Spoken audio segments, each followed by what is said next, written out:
Welcome, everyone. I'm Laura DeFranco, the CEO of Brave Healer Productions, where we have a mission to wake the world up to what's possible. And here today to help me with that mission are some of the most amazing authors of a new book that we have coming out. It's called Holistic Mental Health: Calm, Clear, and in Control for the Rest of Your Life.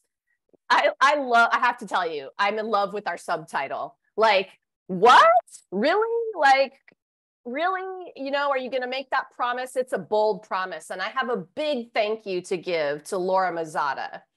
Before I introduce these lovely women to you today, I want to say a big thank you. Laura Mazzata is our lead author for this book. And I was so excited, Laura, when you said you wanted to do this. It's so needed right now, bringing all of your stellar author experts together to talk about mental health like this is a world-changing topic and a world-changing book. And I thank you so much. We wouldn't be here without you.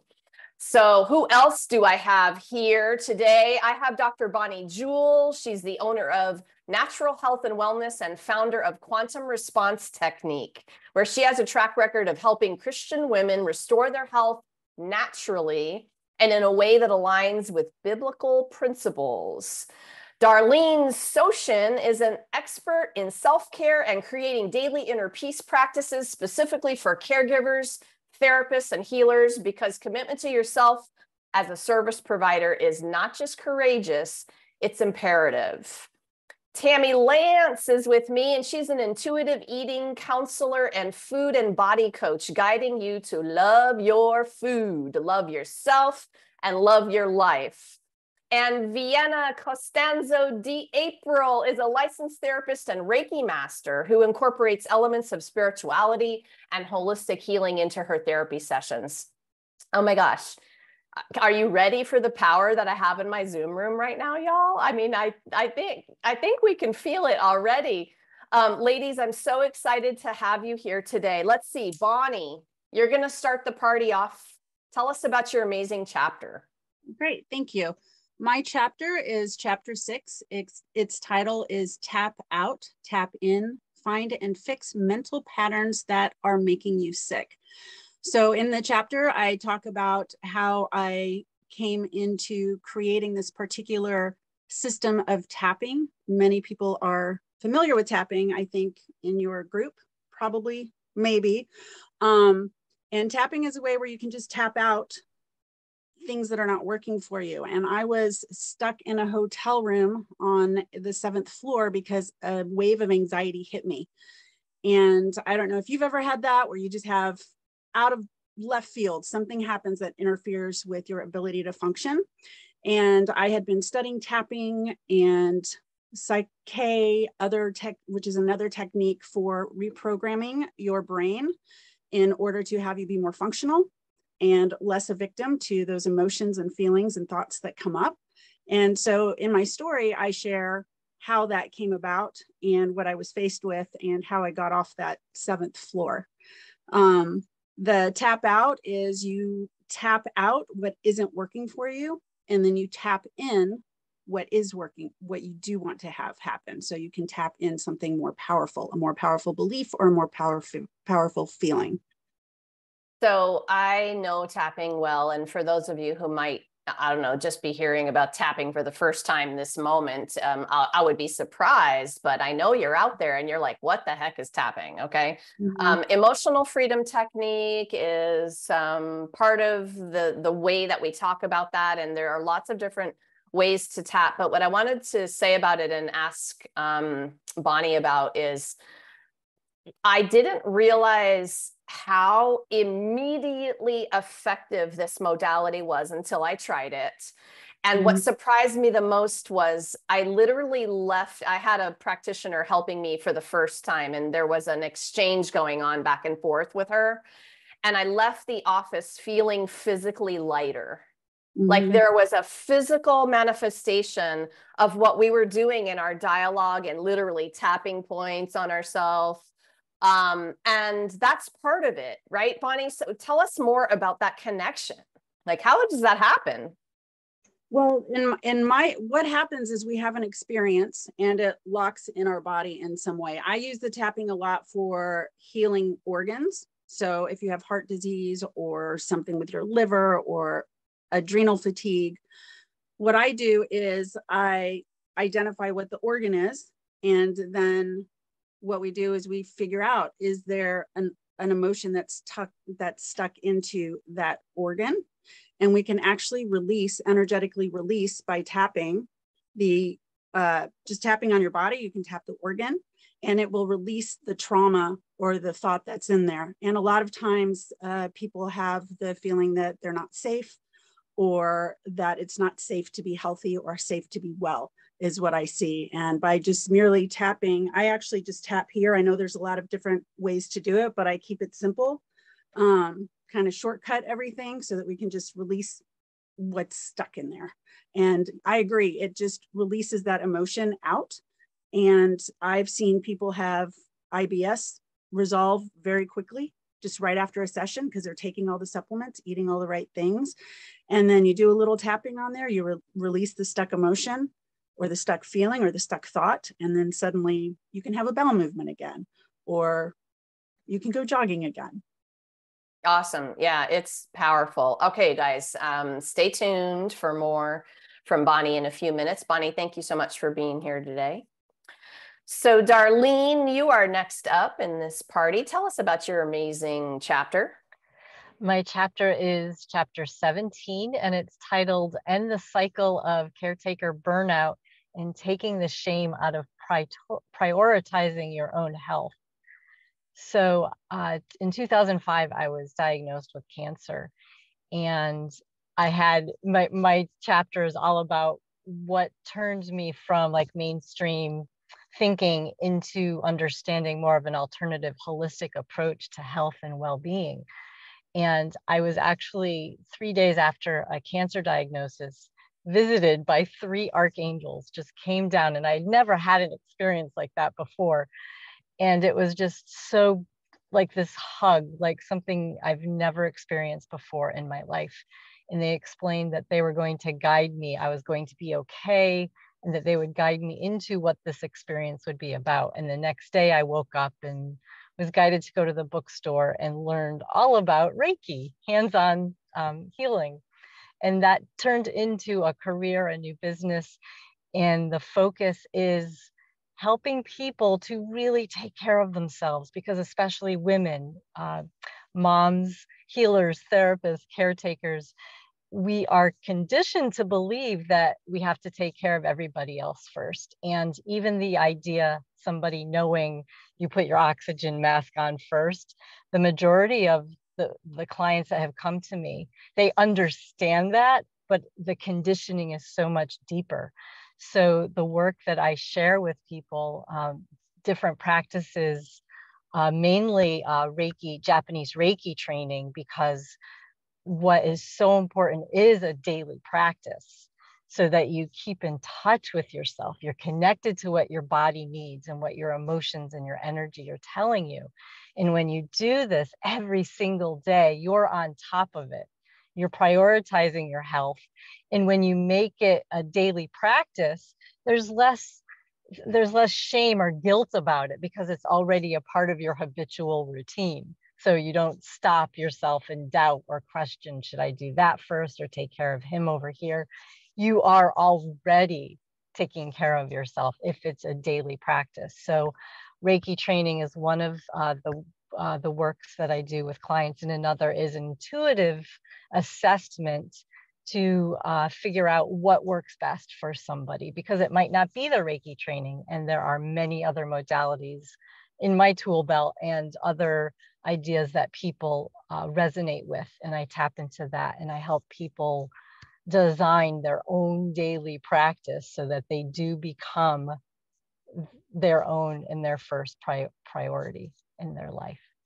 So important. There's so many things you said that I wanted to riff off of there, but I wanted to kind of pull it back to Reiki in general, because you are all teaching such powerful strategies and tools in the book. One of the missions of our books is to have the reader has a toolkit in their hands, and they're going to be learning from you all. And Reiki is one of those things where, so as a holistic physical therapist, I had Reiki training early on in my practice, and essentially anytime my hands were anywhere near anyone, there was the intention of the flow of energy wherever the person needed it.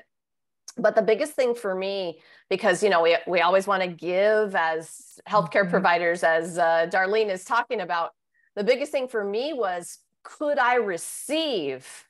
And understanding that the flow was two directions. And I noticed myself not being open to the two-way channel until I was. And that was a game changer. Do you want to talk a little bit more about that, Darlene? That's an enormous awareness. Beautiful for you. So the Japanese Reiki, the lineage that I teach, it's more about focusing on yourself and finding out, unveiling what's true for you, so that you're not choosing. So it's very apparent when you're choosing something not for you. And part of the five Reiki precepts, the fifth one is compassion for yourself and others. But the Japanese Reiki training focuses on self-compassion. And part of studying that and being that and tapping into that every day, you start to understand that receiving is a necessary and very beautiful gift that we are given with these physical bodies and our energetic essence that we are. Receiving is part of the connection to anybody or anything in our life. So as you study self-compassion and you bring that into your life every day, you open up, your heart opens up to giving and receiving. There is no giving and receiving. It's connection, it's oneness. And that's really the story. It's oneness. Yes. So there doesn't even have to be this idea of receive, you know, the practitioner gives and the client receives. When you understand the flow of Reiki energy, life force energy, there is just connection. Yeah, beautiful. Thank you, Darlene. All right, you guys, more from Darlene in a minute or two. Okay, let's see. Tammy, you are up next. Tell us about your amazing chapter. Yeah, thanks so much, Laura, for having us here. I'm super excited. So my chapter is chapter 10, and the main title is Love Your Food, Love Yourself. And that's basically kind of the tagline for my entire business. But to tell you a little bit more about my chapter is it ended up almost being kind of a heart and brain dump. Initially, it was just going back through almost my entire life. I wrote just this big, huge, long chapter. And then I went back through it and decided, what is it that I'm, really trying to, get through here? And so I find that there's a lot of layers in my chapter, and it goes through a lot around the chains of diet culture, growing up as female, and all of these kind of pressures, that we're supposed to be in this standard body, and excuse me, the thinking that food is the way to do it. Eat the right foods, figure food out, use food. And I use that intentionally, use food, and fix it, and I became a dietitian thinking that I could figure it all out, and I would figure out the perfect things that everybody could eat in order to have this perfect body and perfect health. And, I had kind of all of these really deep misinterpretations. And really what I've discovered through my life and process is that, we each hold our own unique internal wisdom about how to guide our nourishment, and that we each have individual bodies. There's not one standard ideal. And through my chapter, I really started realizing how many interpretations I had grown up with. And that's a big focus of my chapter, is just that I went through so much of my life blaming others and blaming food and blaming society and all of these things. But I fully recognized that it was my interpretations. And, through my interpretations, I was hiding and I had embarrassment, and I really had food as kind of my anchor, and I had it as my safety. And then I started to utilize food to calm my nervous system and to kind of check out of the world, and then I was able to, really connect to more love and not needing to strive to be better, and to just really come into acceptance and awareness. And a big piece for me doing this was journaling. And just sometimes when I was journaling in my past, and it still happens to this day, but I would be journaling and I'd be writing something, and all of a sudden something would come through, and I thought, my goodness, where did this come from? And it was just this internal wisdom and guidance. And really, for me, journaling is what allowed me to open up and see a lot of these patterns that I was living with, and really allowed me to just release all of the guilt and the shame and the embarrassment and all of the things that were kind of holding me back from really loving my life and just being me. Well, I'm a journaling fan, or maybe you guys don't know that I'm a journaling fan, but maybe you could guess from my writing endeavors. And I love that you talked about channeling your writing, because that's what you were talking about. And I love to say that now, because if you had said that to me back when, I would have been like, oh no, I can't do that, and until it happened, and I thought, oh, this is about connecting to yourself. And it's essentially what you're talking about, Tammy, with everything through your chapter, with the food and the mental, the mindset, the journaling. Everything is like, when you connect at that deeper level, you're going to have the wisdom move through. That is the message of the next best step for you, mind, body, soul, right? And journaling is such a powerful thing for that. All right, you guys. So let's hear from Vienna next. What's your amazing chapter all about Vienna? Thank you, Laura. Hi, everyone. So my chapter is called From Self-Loathing to Self-Adoring, How to Love Yourself on the Deepest Level. And it is chapter 12 of this amazing book. And I share my story of being raised in the church, and similar to what Tammy said, like my own perception of what was going on was basically, I, number one, never knew that I should love myself. Or if I thought to love myself, I thought that that was me being greedy, and selfish. And so I always, similarly to these other stories, put everybody else first. But not only that, was constantly seeking external validation, and I share my story of going through some depression and anxiety, and being at a very, very low point in my life. And then I became a therapist. And as I began to learn more about myself and my clients, I realized that learning to love ourselves is so foundational for healing. And so for a lot of my clients, that's where I tend to start first, is learning to love ourselves, and then going from there, But of course, it's hard to come from, somebody that hates themselves or dislikes themselves so strongly to all of a sudden be in love with yourself. That's nearly impossible. So I realized from working with my clients that we have to work ourselves up. We have to work towards self-acceptance first, and, and first eliminating this negative self-talk and taking steps in order to get to self-love. And so I did that myself and realized, through observing my own self, that I could go even deeper. So that's kind of where I go with this chapter. I formulated this self-love scale with 7 stages, all the way from self-loathing, working your way up to self-adoring. And at each stage, I give a tool to help yourself kind of like move up to the next stage. So yeah, that's my chapter.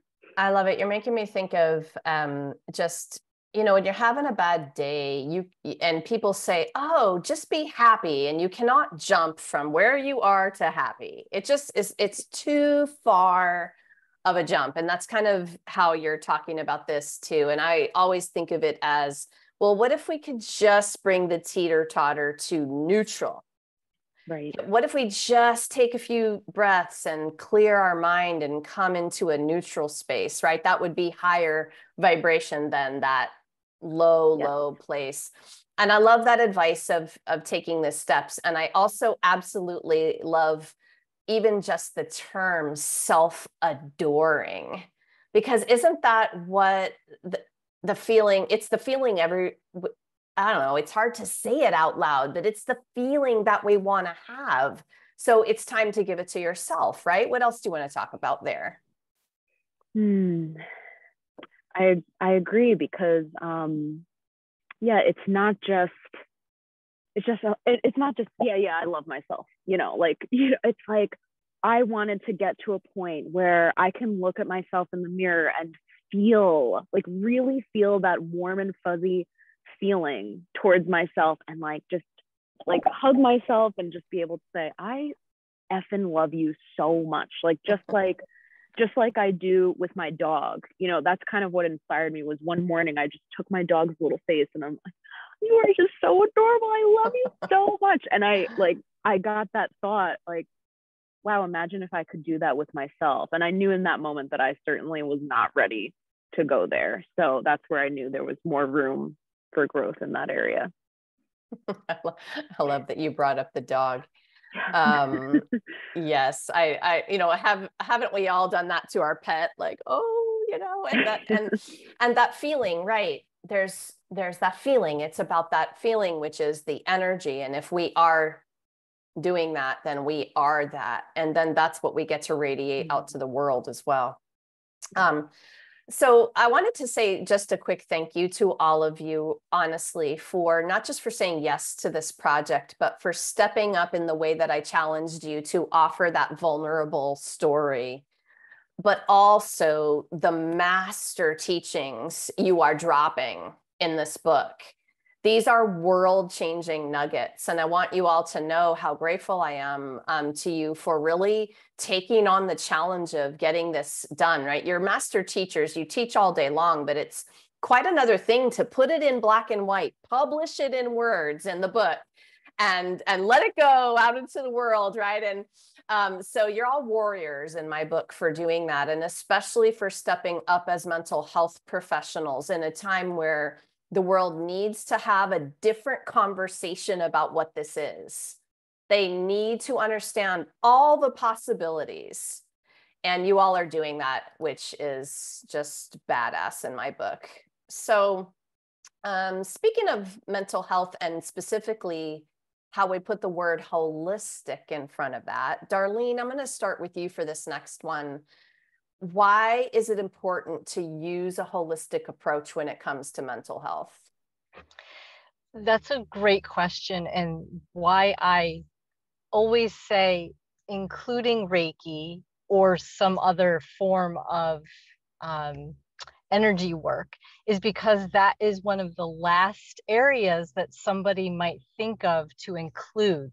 So I never say just use energy work. I say include it, because it gets to a deeper level than simply talking would do, or prescriptions that would help stabilize chemicals in the body. Energy work takes the person and whoever it is that they're working with.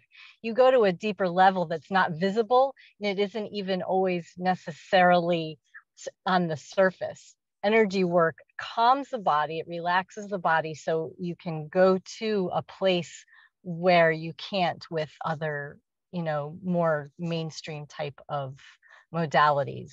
And it's a beautiful addition to anything. It's harmless, and it's life force energy. It's tapping into what's there in our hearts. And I can't imagine anything more beautiful than that.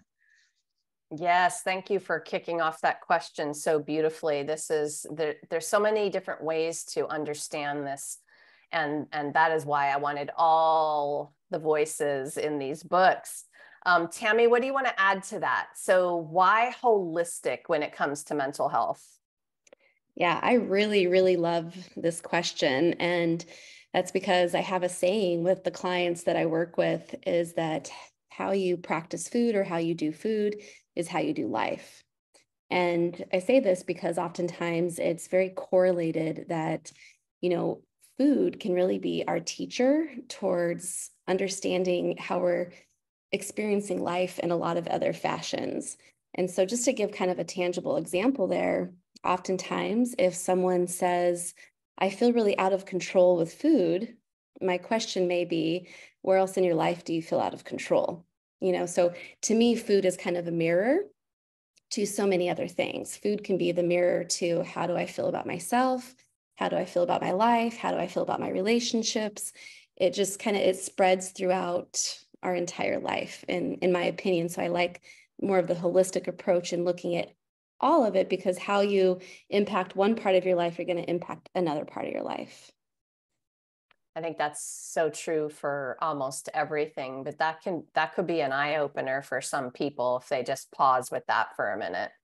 And I wonder how everybody is feeling over these couple of years with the extra challenges we've had with COVID and food. Oh my gosh, people are going to write whole books about this subject later, right? It's happening. Yeah. But that's been a challenge for me, I know personally, and even just from a standpoint of,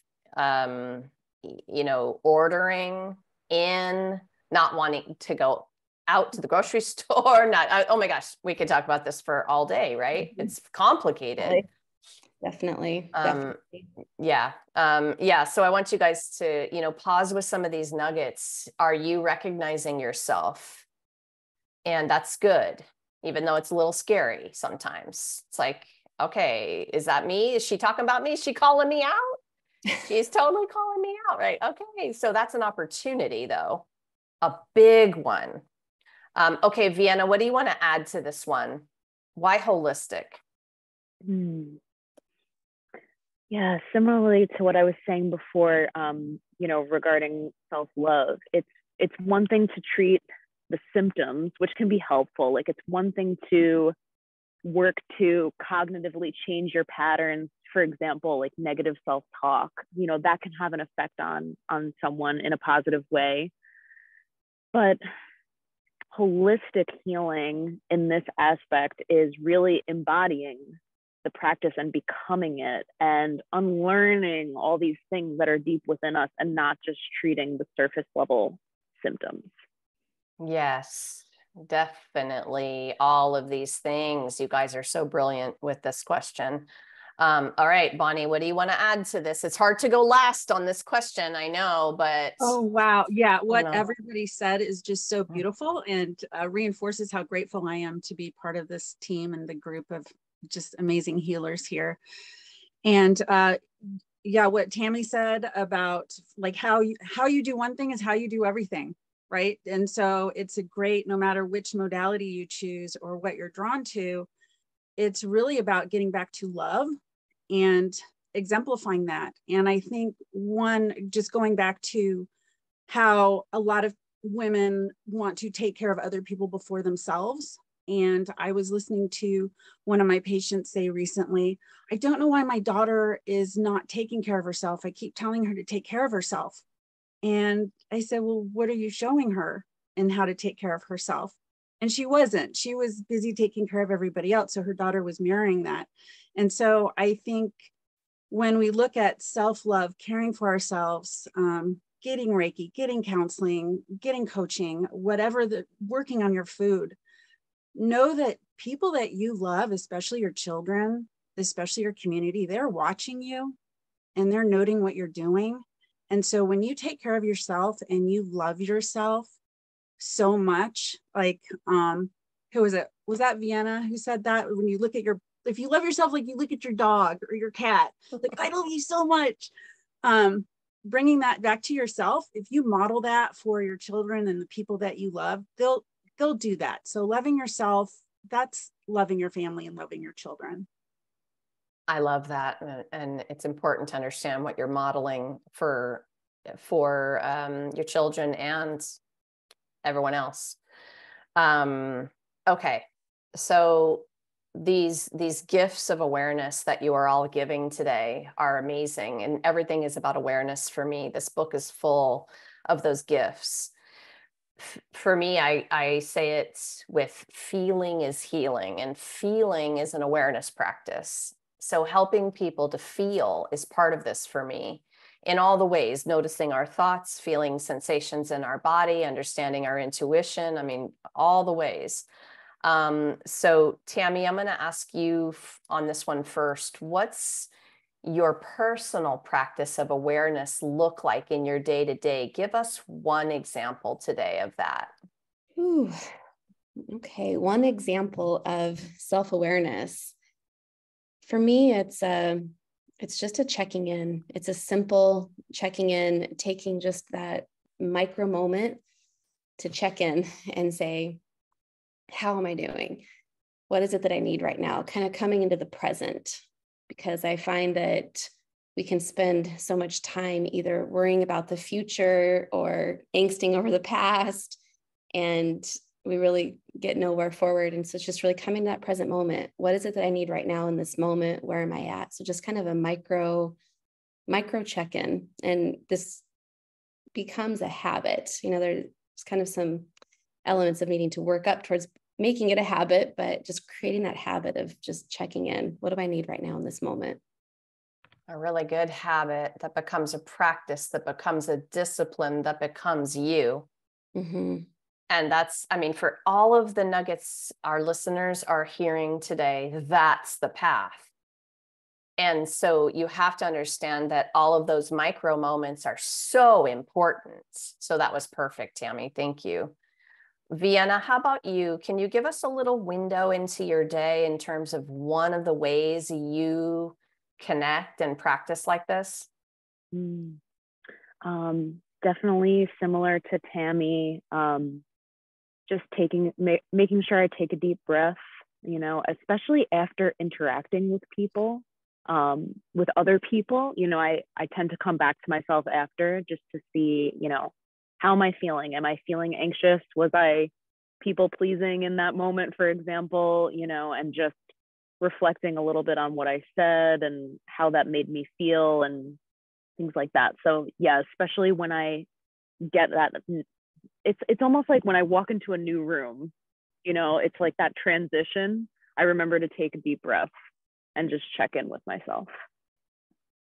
I love that one. And it's been up for me more recently to create a habit of clearing my energy after I'm with people. And I didn't ever do that up until a little bit more recently, and now realize that it's this easy, beautiful tool to just prioritize making sure that your energy is where you want it when you've interacted with others energies, and yours can shift and move all over the place. And we know how that can be sometimes, especially if you're in a crowd, which is making me want to talk about it because I just got back from a conference. So it's like every day, right? And being around people, different kinds of people, different kinds of energy. So I love having these conversations because we are going to wake someone else up to the fact that they have an opportunity to clear, to prioritize, to make it what they need it for them in the moment. Bonnie, how about you on this one? What's one of your practices?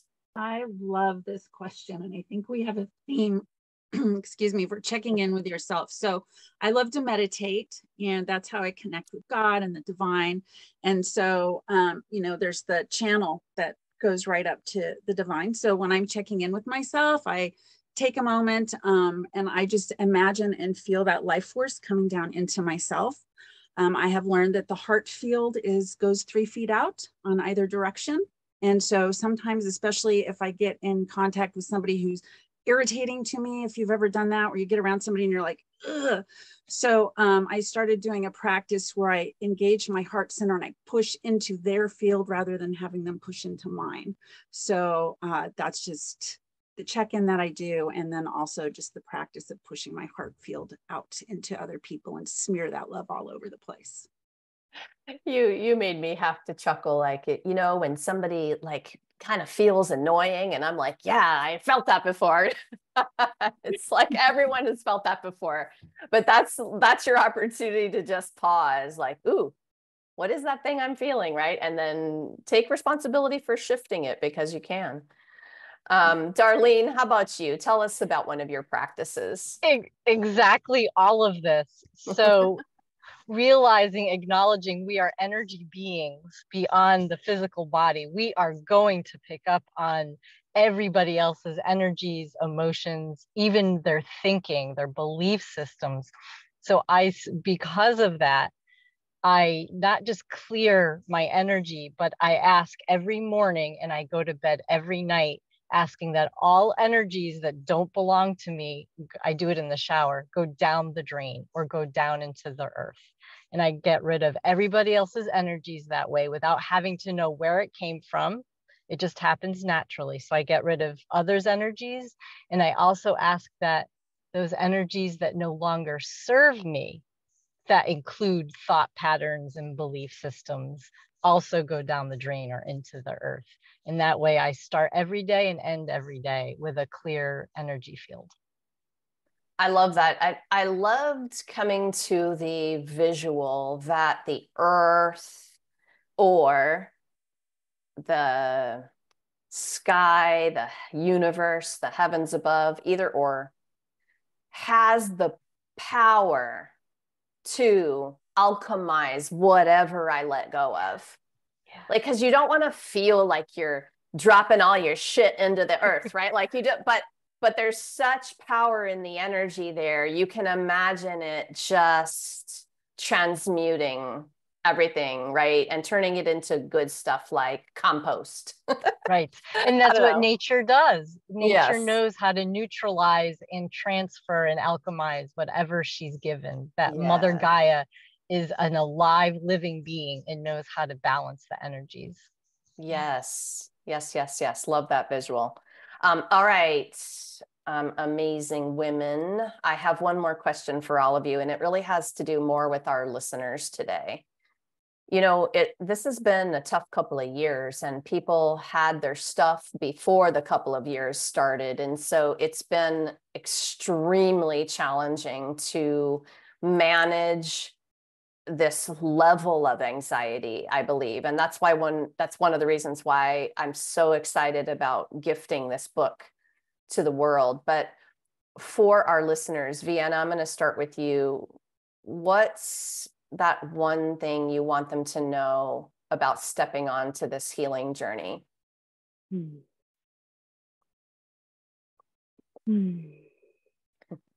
Taking a second to think about that one.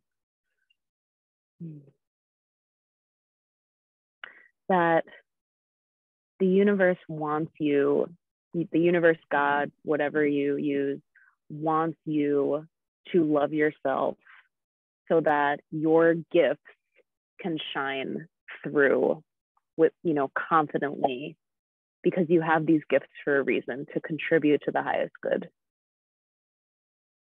I love that. There is a larger force that wants you to love yourself, needs you to love yourself first. We've talked a lot about that today. I'm glad. The priority of that. That's the world-changing thing, y'all, right? It's that we start here and then we be that and radiate that out to everyone. I love that, Vienna. Thank you. Bonnie, how about you? What's that one thing you want everyone to know today about being on this journey? That small steps make a big difference. You don't have to be perfect. You just have to start. And one of the most amazing things I ever heard was that effort is rewarded. So even though I'm so imperfect and I don't do it well, and I have monkey mind in my meditations, and I don't really feel like I'm loving anyone, but I'm trying, the universe, the God, you'll get rewarded, and you will start seeing evidence of that change in your life. So small baby steps make a big difference. I love that one too. It's so important to remember that when it feels overwhelming. One little step. So perfect. Darlene, how about you?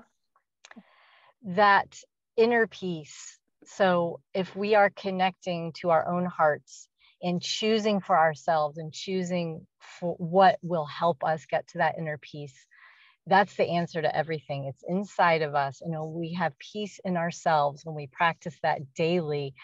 Everything and anything outside of us is a little easier to respond to. Yeah, I can feel that, right? People can breathe that into themselves with one deep breath. That's all it takes. Doesn't have to be more complicated than that. Yeah. I love that. Tammy, tell us yours. What's the one thing you want people to know? I would like to invite our listeners to really come into gratitude for food being able to be there for them, especially over the last few years. And I know there can be a lot of guilt and shame and, oh, I've eaten too much, or I've used food too much, or there's a lot of stories that can come up around that. And so I invite everyone to just really lean into gratitude, because isn't it amazing that we had something available to us in these moments, and we can continue to have it. And just food can be kind, and just if we give it gratitude, there's not room for guilt. All right, there could be no better way to close out this show than the high vibe energy of gratitude, for sure, Tammy. Thank you for that. For all of you authors, thank you so much for what you do in the world, and thank you for being here today to share it with everyone. You are all amazing human beings. And listeners, I know something that you heard today might have resonated. You got the goosebumps. You're curious, right? So scroll down to the show notes, because I have all of these authors hooked up with their websites. Take a little adventure and click on the site and see all of the amazingness that they are up to in the world. It's a lot, and they're very generously there for you to support, to answer the question, to take you on that next little step on your journey, right? So do that. Go on down. I have a few links down there for you. We are inviting you to our live stream book launch party as well. That's going to be October 7th and 22, 10 a.m. Eastern. We're going to gather with all of the holistic mental health authors, and we're going to drop our wisdom and inspiration for you. It's going to be on the Brave Healer Productions Facebook page. And if you're listening to this after that date, well, then that means you can hop over to Amazon and grab your copy of the book, because it'll be ready by then. And lastly today, everyone, remember, your words change the world when you're brave enough to share them. So it's time to be brave. See you next time, everyone. Bye, ladies. Laura.